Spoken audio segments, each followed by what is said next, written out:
नमस्कार दोस्तों, उम्मीद करता हूँ आप सब लोग अच्छे होंगे। And this is Lavish Kumar. Welcome back to my YouTube channel. As you know that we were learning about the pronouns. जैसे कि आप सभी जानते हैं कि हम प्रोनाउंस को सीख रहे थे और आज की हमारी ये लास्ट क्लास होगी। तो चलो शुरू करते हैं। Let's learn. आज हम बात करेंगे possessive, distributive, indefinite pronouns in relation to subject verb agreement. कि हमारा डिस्ट्रीब्यूटिव प्रोनाउन, इंडेफिनिट और possessive pronoun subject verb agreement कैसे करता है। सबसे पहले हम पॉजेसिव प्रोनाउन को देखते हैं। पॉजेसिव प्रोनाउन को हियर यू कैन सी, आप यहाँ पर देख सकते हैं कि जैसे as well as, along with, together with, and not, accompanied by, nothing but, no less than, like, unlike, rather than, beside, but, in addition को जब इन सभी को दो सब्जेक्ट के साथ जोड़ा जाए, किसके साथ में? दो सब्जेक्ट के साथ जोड़ा जाए, तब वहां पॉजेसिव एडजेक्टिव जो होगा वो हमारा फर्स्ट सब्जेक्ट के अनुसार होना चाहिए। यदि किसी सेंटेंस में, किसी वाक्य में जब ये सभी सब words as well as, along with, together with को दो सेंटेंसों के साथ में जोड़ा जाता है तो वहां पे पॉजेसिव एडजेक्टिव हमारा फर्स्ट सब्जेक्ट के अनुसार होता है। देखते हैं इसके कुछ एग्जाम्पल। देखो, जैसे आप यहाँ पे देख सकते हैं, Paramita as well as her friends has completed her homework। यहाँ पे जो हमारा पॉजेसिव एडजेक्टिव है तो ये किसके अकॉर्डिंग आया है? सेंटेंस के फर्स्ट सब्जेक्ट के अकॉर्डिंग। और हेल्पिंग वर्ब जो हमारी यहाँ पे हैज यूज हुआ है, किसके अकॉर्डिंग होया है? फर्स्ट सब्जेक्ट के अनुसार ही हमने यहाँ पे अपनी हेल्पिंग वर्ब लगाई है। इसी का आप दूसरा एग्जाम्पल देख सकते हैं कि Seema rather than her brothers is preparing her meal. अभी मैंने आपको ऊपर क्या बताया कि जब as well as, along with जितने ही सभी वर्ड्स हैं इनको किसी दो सब्जेक्ट के साथ में जोड़ा जाता है तो पॉजेसिव एडजेक्टिव जो होगा हमारा वो फर्स्ट सब्जेक्ट के अनुसार होगा। तो यहाँ पे हमारा फर्स्ट पहला वाला सब्जेक्ट कौन सा है? सीमा। ऊपर वाले में परमीता। इनके अकॉर्डिंग हमारा यहाँ पे क्या हुआ? ये हर। तो ये किसके अकॉर्डिंग है पॉजेसिव एडजेक्टिव? ये हमारा सेंटेंस के, वाक्य के फर्स्ट सब्जेक्ट के अनुसार ही हमने यूज किया है। And now you can see the third one example. आप तीसरा वाला एग्जाम्पल देख सकते हैं कि my uncle Ramesh along with his wife is completing his graduation from CCSU। आप देख सकते हैं यहाँ पे my uncle रमेश के अकॉर्डिंग ही हेल्पिंग वर्ब लगा और इसी के अकॉर्डिंग क्या लगा? हमारा पॉजेसिव एडजेक्टिव। उम्मीद करता हूँ ये चीज आपको अच्छे से समझ में आई होगी। ठीक है, अब इसी का हम नेक्स्ट पॉइंट देखते हैं कि जब किसी वाक्य में दो सब्जेक्ट्स को नीदर नॉर, नॉट ओनली या बट ऑल्सो, नन बट या ईदर और के साथ में जोड़ा जाए तो वहां पर हमारा जो पॉजेसिव एडजेक्टिव होगा वो वाक्य में प्रयोग सबसे नजदीक वाले सब्जेक्ट के अनुसार होगा। एक बार से फिर से मैं इसको दोहराता हूं कि जब किसी वाक्य में दो सब्जेक्ट्स को नीदर और nor, not only but also, none but, either और के साथ में अगर जोड़ते हैं तो वहां पर जो हमारा पॉजेसिव एडजेक्टिव होगा वो जो सब्जेक्ट जो हमारा उस वाक्य में पास का होगा, पॉजेसिव एडजेक्टिव का प्रयोग सबसे पास यानी कि नजदीक वाले सब्जेक्ट के अनुसार करना चाहिए। आप यहाँ पे एग्जाम्पल देख सकते हैं, neither the students nor the class teacher was taking his chair। तो यहाँ पे his हमारा क्या है? Possessive adjective. और हेल्पिंग वर्ब यहाँ पे वॉज किसके अकॉर्डिंग लगी है, हमारा जो हमारा पास वाला सब्जेक्ट है यानी कि क्लास टीचर, इसके अकॉर्डिंग यहाँ पे हेल्पिंग वर्ब यूज हुई है वॉज, और इसी के अकॉर्डिंग हमारा पजेसिव एडजेक्टिव यूज हुआ है हिज। फिर से मैं आपको एक बार बताता हूं कि जब किसी दो सब्जेक्ट्स को neither nor, not only, but also, none but, either और के साथ में जोड़ते हैं तब वहां पर जो पजेसिव एडजेक्टिव होगा वो सब्जेक्ट के, जो सब्जेक्ट हमारे पास में होगा उसके अकॉर्डिंग ही पजेसिव एडजेक्टिव का प्रयोग किया जाएगा किसी भी वाक्य में। एग्जाम्पल मैंने आपको बता ही दिया है।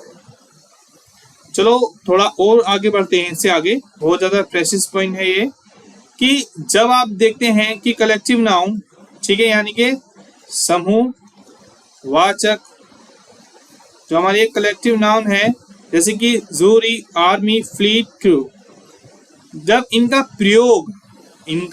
प्रयोग किसी वाक्य में सब्जेक्ट के रूप में हो एवं इससे हमें किसी समूह का पता चले तो सिंगुलर प्रोनाउन या सिंगुलर एडजेक्टिव जैसे इट, इट्स या इटसेल्फ का प्रयोग करते हैं। फिर से एक बार आप देखते हैं हम इसको, जब किसी सेंटेंस में जूरी, आर्मी, फ्लीट या क्रू जैसे कि कलेक्टिव नाउन का प्रयोग सब्जेक्ट के रूप में हो, किस में हो, सेंटेंस में सब्जेक्ट के रूप में हो एवं इससे हमें किसी समूह, ठीक है, यानी कि ग्रुप का पता चले तब हम वहां पर सिंगुलर प्रोनाउन, सिंगुलर एडजेक्टिव का प्रयोग करते हैं। जैसे इट हो गया हमारा, इट्स और इटसेल्फ का प्रयोग करेंगे यदि हमारा कलेक्टिव नाउन की सेंटेंस में सब्जेक्ट के रूप में हो। एग्जाम्पल में आप देख सकते हैं the army has taken its position, ठीक है, the army has taken its position. तो यहाँ पे आप देख सकते हैं कि मैंने इट्स का जो हमारा पॉजिटिव एडजेक्टिव है यहाँ पे प्रयोग हुआ है। क्यों? क्योंकि यहाँ पे कलेक्टिव नाउन का प्रयोग हुआ है आर्मी। तो अब देखते हैं हम इसको कि यदि किसी वाक्य में कलेक्टिव नाउन का प्रयोग सब्जेक्ट के रूप में हो और अलग अलग व्यक्तियों या सदस्यों का बोध होता है तो इसे हम प्लूरल मानते हैं और प्लूरल प्रोनाउन या प्लूरल ही एडजेक्टिव का प्रयोग करेंगे। पहले वाले हमने नोट में क्या पढ़ा था कि यदि हमारा कलेक्टिव नाउन किसी सब्जेक्ट के रूप में होता है तो तब वहां पे हम सिंगुलर प्रोनाउन या सिंगुलर एडजेक्टिव का प्रयोग करते हैं। लेकिन जब किसी वाक्य में कलेक्टिव नाउन के प्रयोग सब्जेक्ट के रूप में हो मगर वो दो अलग अलग व्यक्तियों या सदस्यों के बारे में हमें उनसे मालूम चल रहा हो तो हम उस जगह पर क्या मानते हैं कि उसको हम प्लूरल मान लेते हैं, जिससे कि हम प्लूरल प्रोनाउन या प्लूरल ही एडजेक्टिव का प्रयोग करेंगे। समझ पा रहे हो मेरी बात को, मैं आपसे क्या कहने जा रहा हूँ? ठीक है, उम्मीद करता हूँ आपको ये समझ में आ रहा हो। अब जैसे कि आप एग्जाम्पल में देख सकते हैं they, their, themselves, them, theirs. Here example कि the team are divided in their opinion. The team are divided, ठीक है, टीम यानी कि यहाँ पे हमारा क्या है, एक मतभेद हमको दिख रहा है कि हाँ जो लोग हैं उनको डिवाइड किया जा रहा है, बांटा जा रहा है, किन्हें उनके विचारों के अनुसार ही उनको बांटा जा रहा है। तो यहाँ पे हमारा क्या हो गया, प्लूरल। अब थोड़ा और आगे चलते हैं कि यदि किसी वाक्य में जब दो या दो से अधिक, ध्यान से समझना देखो इस चीज को, जब किसी वाक्य यानी कि सेंटेंस में दो या दो से अधिक सिंगुलर नाउन्स को एंड से जोड़ते हैं, किससे, एंड से जोड़ते हैं, तो तब हम उसे प्लूरल नाउन, प्रोनाउन या प्लूरल एडजेक्टिव का प्रयोग करेंगे। एग्जाम्पल जैसे कि their, theirs, themselves, they, them. और यदि सिंगुलर नाउन के पहले, ध्यान से समझना इस चीज को देखो, सिंगुलर नाउन के पहले ईच या एवरी, ईच या एवरी का प्रयोग हुआ हो तो सिंगुलर प्रोनाउन या सिंगुलर एडजेक्टिव हो या वर्ब का प्रयोग करेंगे। ठीक है, अगर मैं उम्मीद करता हूँ आपने पढ़ लिया होगा, ये वीडियो को रोक के आप पढ़ सकते हैं इसे। अब इसका देखते हैं एग्जाम। जैसे कि तनु एंड शालू, यहाँ पे ये दो लड़कियां हैं, तनु एंड शालू। मैंने क्या किया, इनको इस सेंटेंस में एन के साथ जुड़े हैं दो सिंगुलर नाउन्स। तनु एक लड़की है, शालू एक लड़की है, लेकिन ये अलग अलग हैं, यानी कि ये दो हो गए सिंगुलर नाउन्स हमारे पास में दो हो गए और हमने इनको एन से जोड़ा है। तो तब हमने क्या कहा था कि ऊपर क्या पढ़ा, तब हम वहां पे प्लूरल प्रोनाउन या प्लूरल एडजेक्टिव का प्रयोग करेंगे। हमने डू देयर, देयर यानी कि वे, उनके लिए हमने प्लूरल एडजेक्टिव का प्रयोग किया है job eight Delhi. Tanu and Shalu do their job eight Delhi. फिर हमने ऊपर क्या लिखा है कि यदि सिंगुलर नाउन के पहले ईच या एवरी का प्रयोग हुआ हो किसी सेंटेंस में या वाक्य में, तब हम वहां पे सिंगुलर प्रोनाउन या सिंगुलर एडजेक्टिव या वर्ब का प्रयोग करेंगे। जैसे कि आप एग्जांपल देख सकते हैं कि ईच टीचर एंड और each student was in his class. हर टीचर, हर छात्र अपनी अपनी क्लास में, कक्षा में था।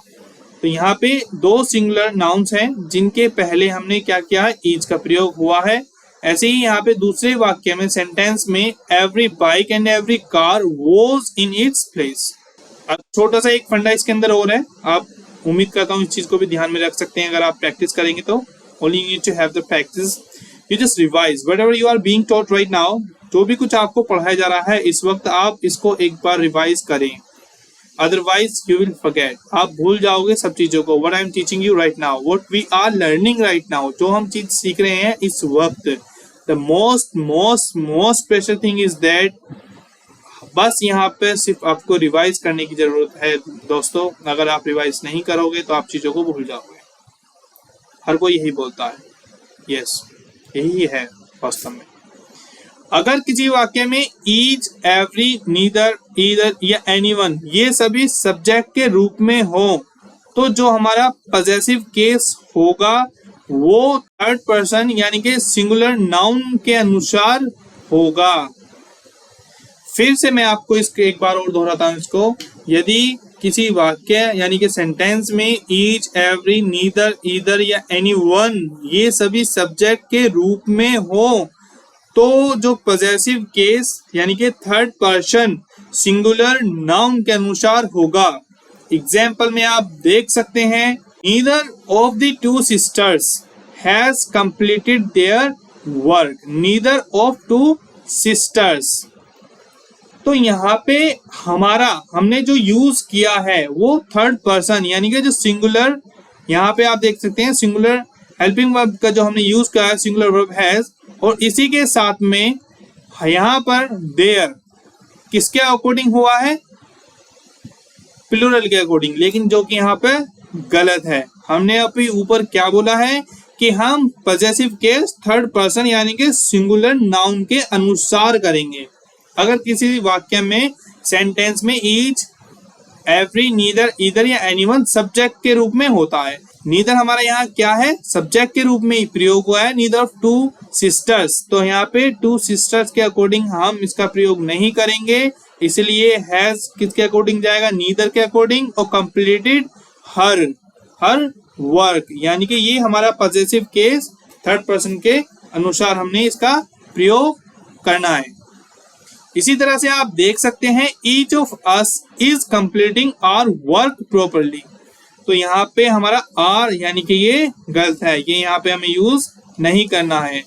क्या हमको क्या यूज करना है, each of us is completing his work properly, यानी कि हम में से हर कोई अपना अच्छे तरीके से काम पूरा कर रहा है, तो यहाँ पे क्या होगा, हिज। समझ पा रहे मेरी बात को, मैंने कहा है ना ऊपर, आपको ध्यान से देखना है, ठीक है। तो चलो आगे चलते हैं कि जब किसी वाक्य में ईच ऑफ या आइदर ऑफ या नीदर ऑफ आते हैं तो इनके बाद हमेशा प्लूरल नाउन या प्लूरल प्रोनाउन का ही प्रयोग होता है।